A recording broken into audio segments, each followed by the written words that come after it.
USA Climbing encourages all judges, coaches, and competitors to read the USA Climbing Rulebook. Some of the rules in this video have been edited to make them easier to read.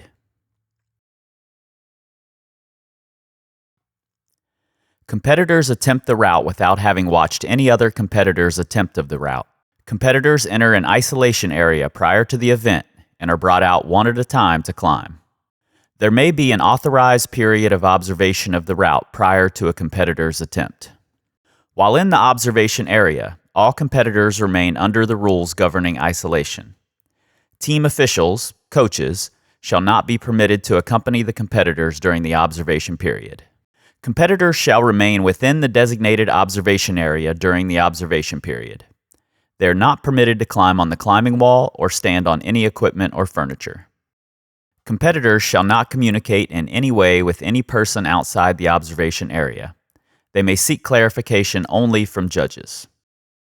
During the observation period, competitors may use binoculars to observe the route and make hand-drawn sketches and notes. No other observation or recording equipment shall be permitted. Prior to beginning an attempt, a competitor may not use his or her hands to physically inspect holds, including the climbing wall, other than starting position handholds.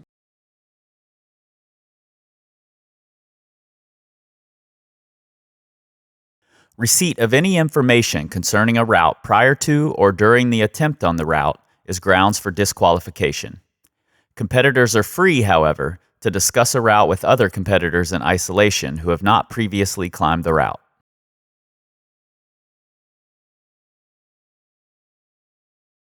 A competition may only be deemed to have officially begun when the chief judge gives said instruction. Only designated holds and features are permitted for climbing each route. The judge, prior to a competitor's attempt, may give rules and instructions regarding a route. These rules and instructions shall be given in full to all competitors climbing on that particular route. Once a competitor has been given final instructions by the judge and has acknowledged their readiness to start, no further instructions or information shall be given to the competitor. A competitor may, however, request and receive clarification from the judge concerning usability of a hold or climbing surface. The route time is started when the competitor is instructed to turn and climb when ready. The timing judge, or route judge, will be responsible for and shall announce the 1 minute and the last 10 seconds of the competitor's allotted time on the route. They will also announce the time remaining at any point at the competitor's request. A competitor is permitted to downclimb at any point during their attempt on a route, as long as they do not violate any rules, safety or otherwise.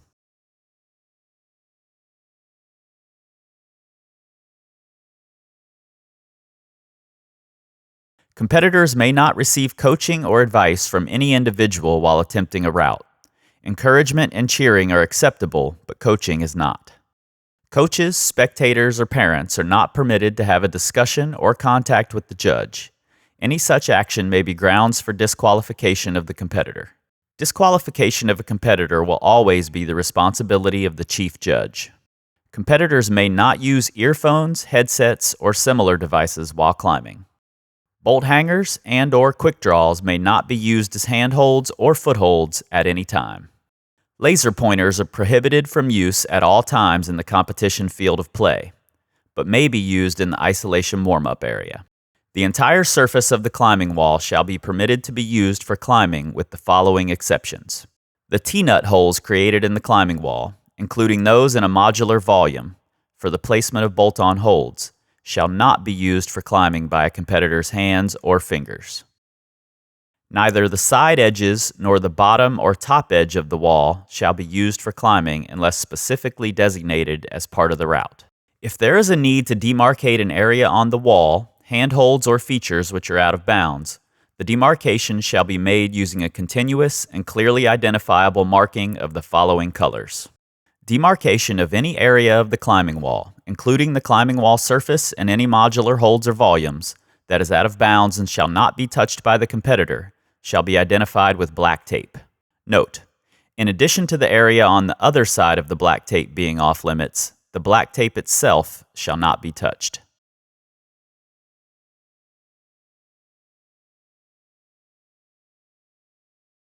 Demarcation of climbing wall surfaces that may not be used by a competitor with their hands, but may be used by the feet or other points of contact, shall be identified with red tape.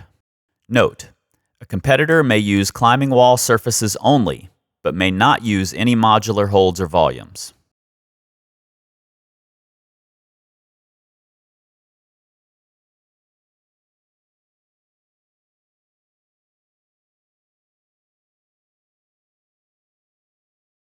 For the purposes of competition climbing, a hold may be defined as any object or area of the climbing wall that may be used for climbing.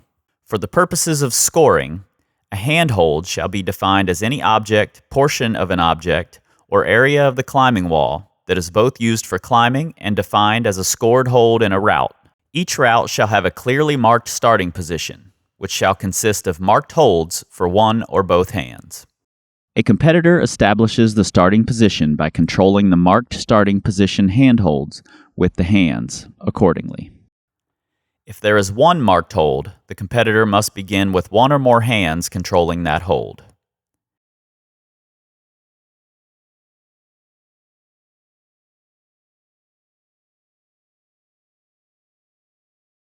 If there are two separately marked holds, the competitor must begin with each hand controlling each marked hold simultaneously.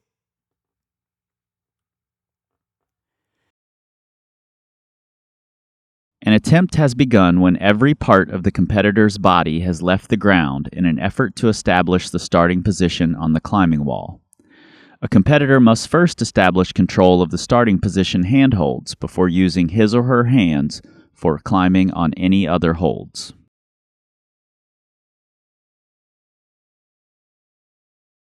Prior to the start of each round, the chief route setter shall prepare a route map for use by the judge, indicating the scored handhold sequence of the route and which holds on the route are scored.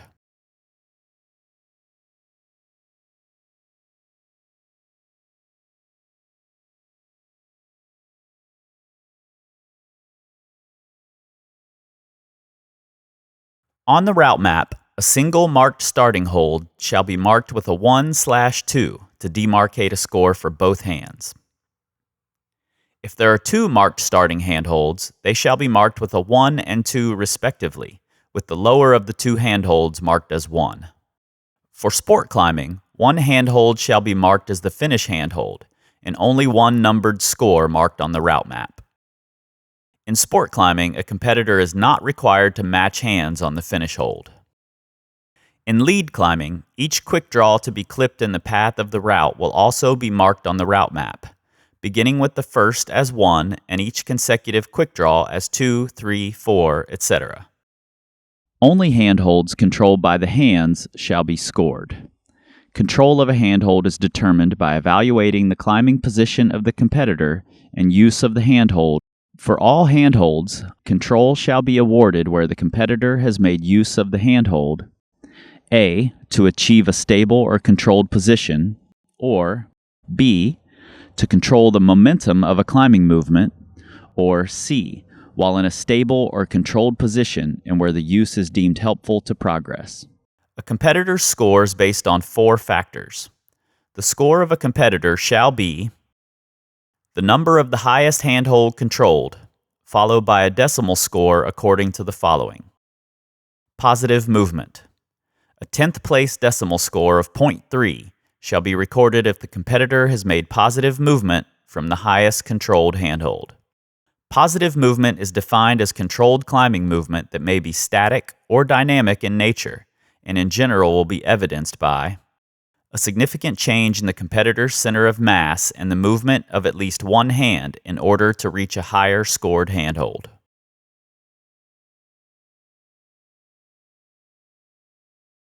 Usable surface. A 10th place decimal score of 0.5 shall be recorded if the competitor has moved from a controlled handhold and touched the usable surface of a higher numbered handhold. Usable surface is defined as a portion of a handhold that can effectively be used by a climber in the progression of a route, as defined by the chief route setter. Number of quick draws clipped. In lead climbing, A hundredth place decimal score of .01 shall be recorded for each successfully clipped quick draw of the route. There is no point advantage for skipping a handhold unless the competitor controls a handhold scored higher than the skipped handhold. Points for positive movement and usable surface are never awarded when a climber moves in the direction of a lower scored handhold.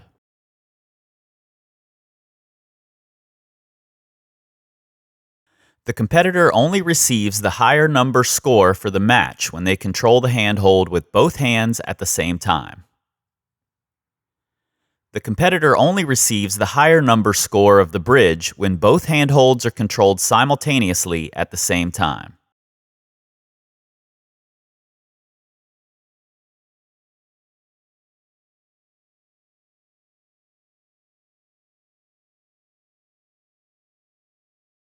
During their attempt on a route, a competitor shall always be in a legitimate position. This is the case if the lowest part of the competitor's body has not moved beyond the carabiner at the lower end of the next unclipped quick draw, or the competitor is able to touch the next unclipped quick draw with a hand without having to haul up the quick draw with a foot. The competitor shall clip the quick draws in sequence. The judge shall notify the competitor to clip the quick draw if it is apparent that a competitor is about to skip a clip and the safety of the competitor is compromised. The judge shall say, "Competitor's name, make your clip," in a loud, clear voice. If one competitor is so warned, then all competitors in a similar situation must be warned. If the competitor continues to climb without making the required clip, and the lowest part of the competitor's body has moved above the lowest part of the carabiner connected to the next unclipped quick draw, or the competitor is not able to touch the next unclipped quick draw with a hand without having to haul up the quick draw with a foot, the competitor's attempt on the route shall be terminated and a measurement taken as to the highest point reached just prior to the infraction. If necessary for safety purposes, the competitor may clip a clip after their attempt has been terminated.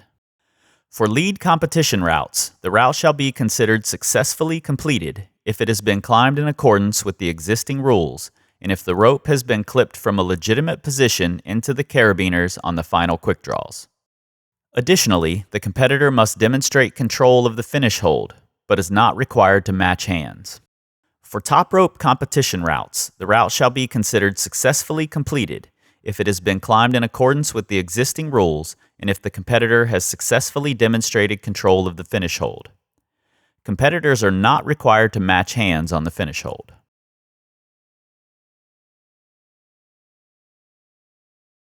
If the judge notices that the competitor is about to Z-clip, the judge will say in a loud, clear voice, "Competitor's name, you are Z-clipping." If the competitor Z-clips without having been warned, the judge shall notify the competitor as soon as the Z-clip is observed. If the competitor clips the rope into a carabiner from a legitimate position, but a Z-clip has occurred, the competitor shall be allowed to correct the Z-clip and continue climbing.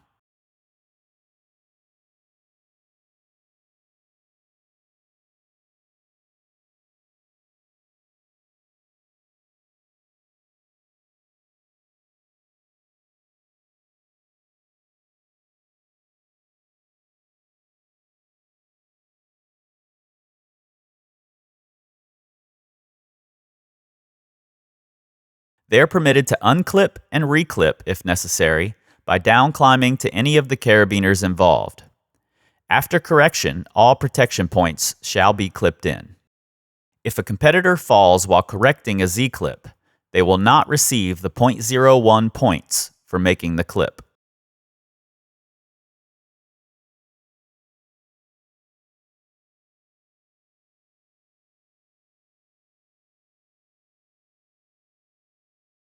The Z-clip must be fixed before clipping the next quick draw. If a competitor fails to correct a Z-clip, they will not receive credit for any upward movement past the point where their foot passes the last correctly clipped quick draw. While USA Climbing encourages all competitors to practice safe lead climbing techniques, back clipping is not a violation of USA Climbing rules and will not be grounds for termination of an attempt on a route. Nor will a competitor be warned during a competition to correct a back-clipped quick draw. In the instance of two routes being close enough in proximity that a competitor mistakenly clips a quick draw on the wrong route, the judge shall immediately instruct the competitor to correct the clip. Once the incorrect clip is unclipped, the competitor may continue their attempt on their route. There will be no credit or score for clipping a quick draw that is not part of the competitor's route.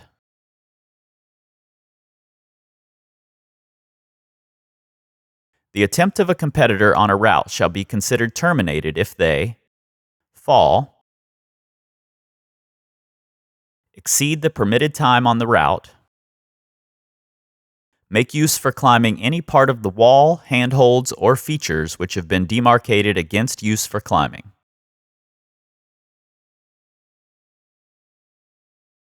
make use for climbing with their hands of holes provided in the climbing wall and or modular volume for the placement of bolt-on holds, makes use of the side edges or top edges of the wall for climbing unless the edge is specifically identified as part of the route, make use with either their hands or feet of the bolt hangers or quick draws for climbing,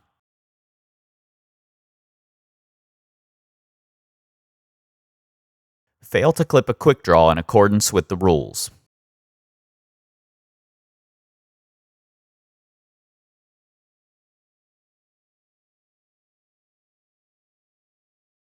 return to the ground with any part of the body after having started the attempt, use any artificial aid. In the case of the preceding infractions, the judge shall instruct the competitor to stop climbing.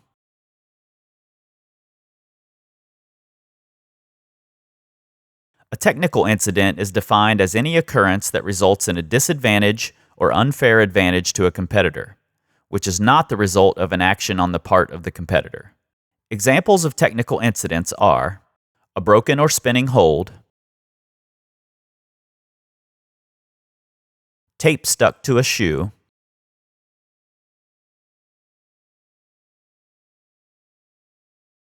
an open wound, a short rope while lead climbing, a failure of the timing system, an excessive amount of rope, which creates a safety concern for the competitor. It is the competitor's responsibility to ensure that their clothing, chalk bag, and any other equipment are properly secured. There shall be no grounds for a technical if any of these items impede the competitor.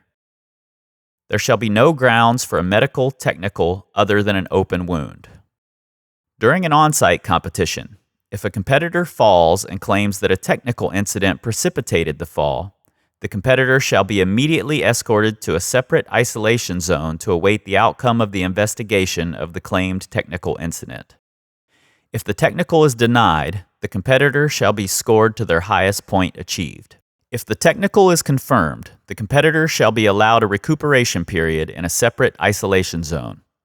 The competitor must not come into contact with any other person other than the USAC officials and/or the event organizer officials. Generally, a technical incident shall be dealt with as follows. If a competitor is in a non-legitimate position due to a possible technical incident, the competitor's attempt shall be terminated. The judge shall make an immediate decision on whether to declare a technical incident and permit the competitor a subsequent attempt in accordance with the rules governing technical incidents. If a competitor is still in a legitimate position following a technical incident indicated by the judge, they may choose either to continue to climb or to accept the technical incident. If the competitor chooses to continue their attempt, no further appeal connected with that technical incident shall be accepted.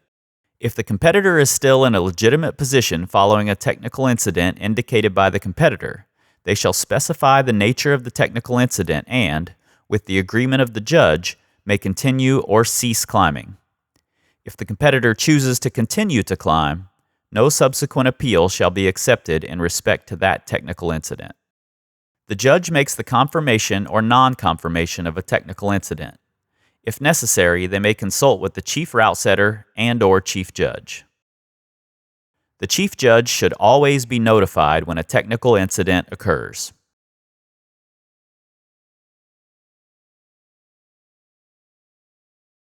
A running order will be provided with each route map.